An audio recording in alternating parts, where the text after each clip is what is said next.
Efésios capítulo 4, versículo 11. E ele designou alguns para apóstolos, outros para profetas, outros para evangelistas e outros para pastores e mestres, com o fim de preparar os santos para a obra do ministério, para que o corpo de Cristo seja edificado, até que todos alcancemos a unidade da fé e do conhecimento do Filho de Deus, e chegamos à maturidade, atingindo a medida da plenitude de Cristo.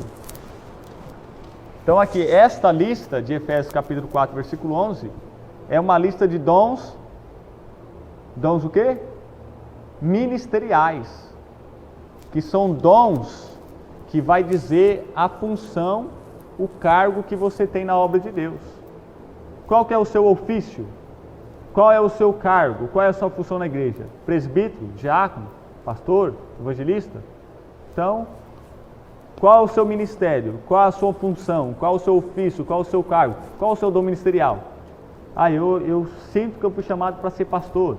Eu sinto que eu fui chamado para ser evangelista, para ser missionário, para ser presbítero, para ser diácono.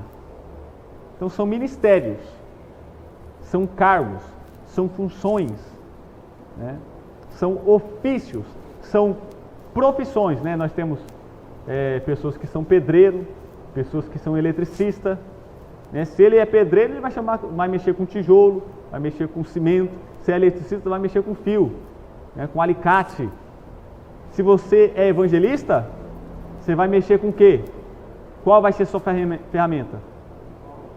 Não vai ser a mesma ferramenta que a do diácono.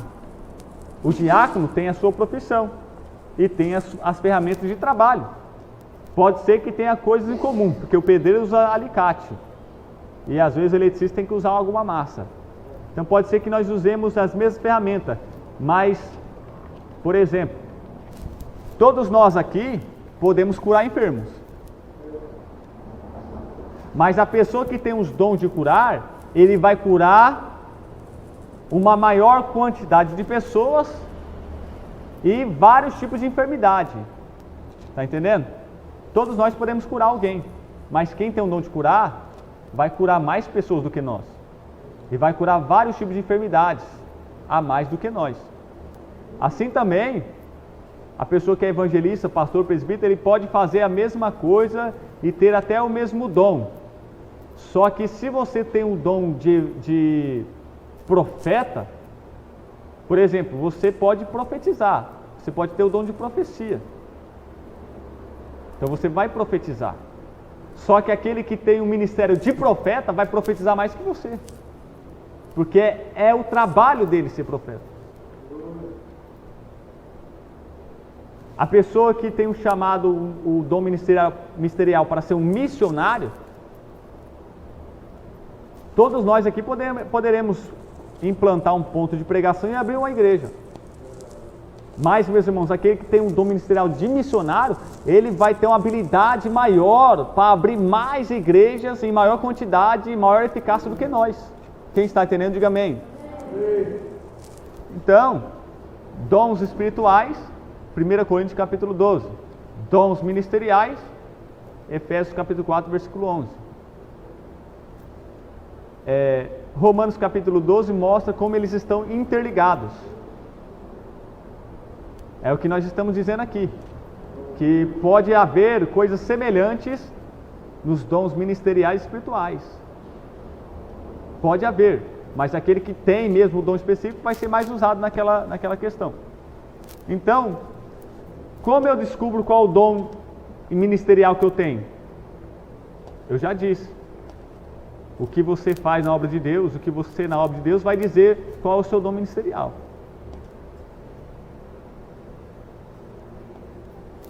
O seu dom ministerial geralmente vai fazer você ter um dom espiritual.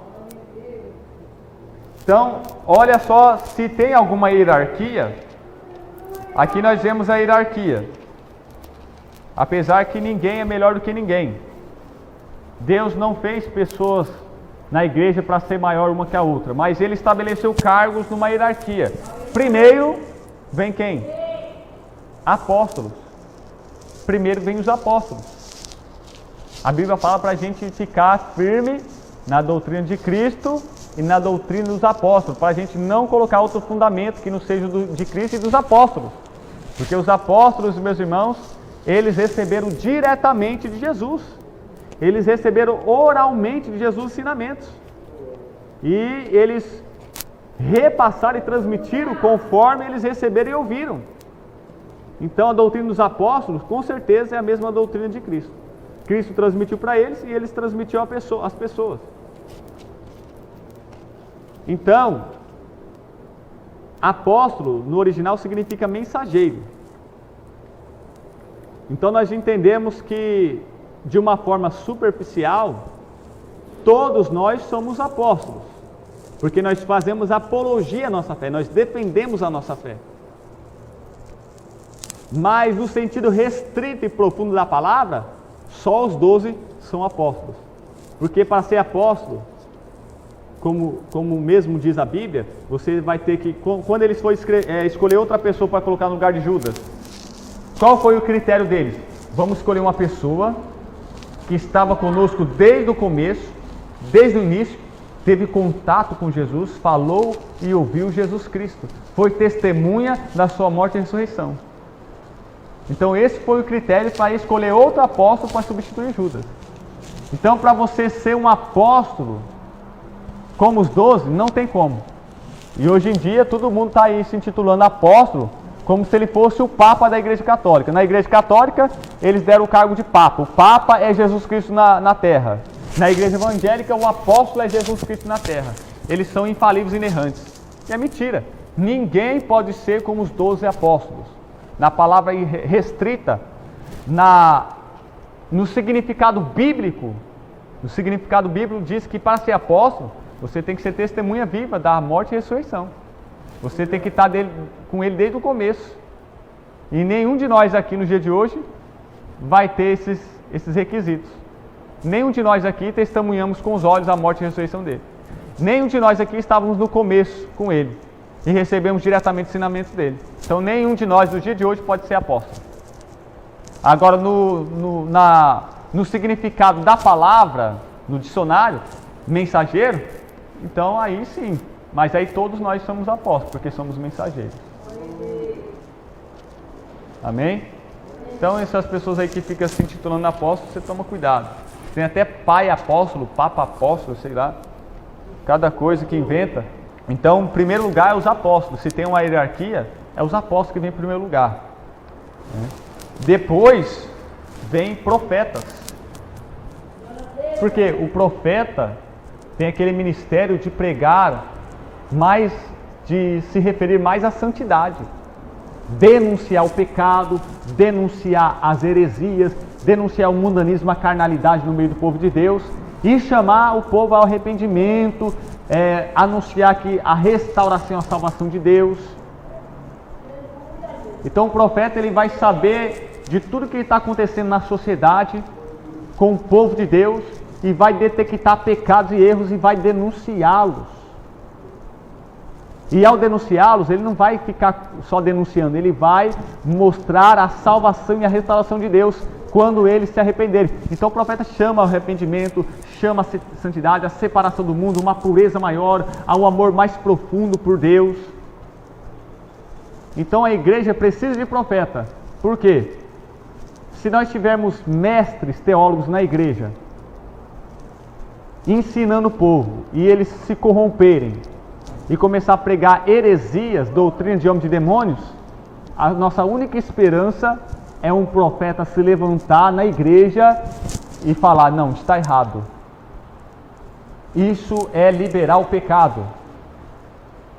Como, por exemplo, os teólogos começar a ensinar que a mulher pode usar calça jeans, que as pessoas podem assistir todo tipo de porcaria, que a pessoa pode beber cachaça, que não tem problema, que a pessoa pode divorciar, adulterar à vontade.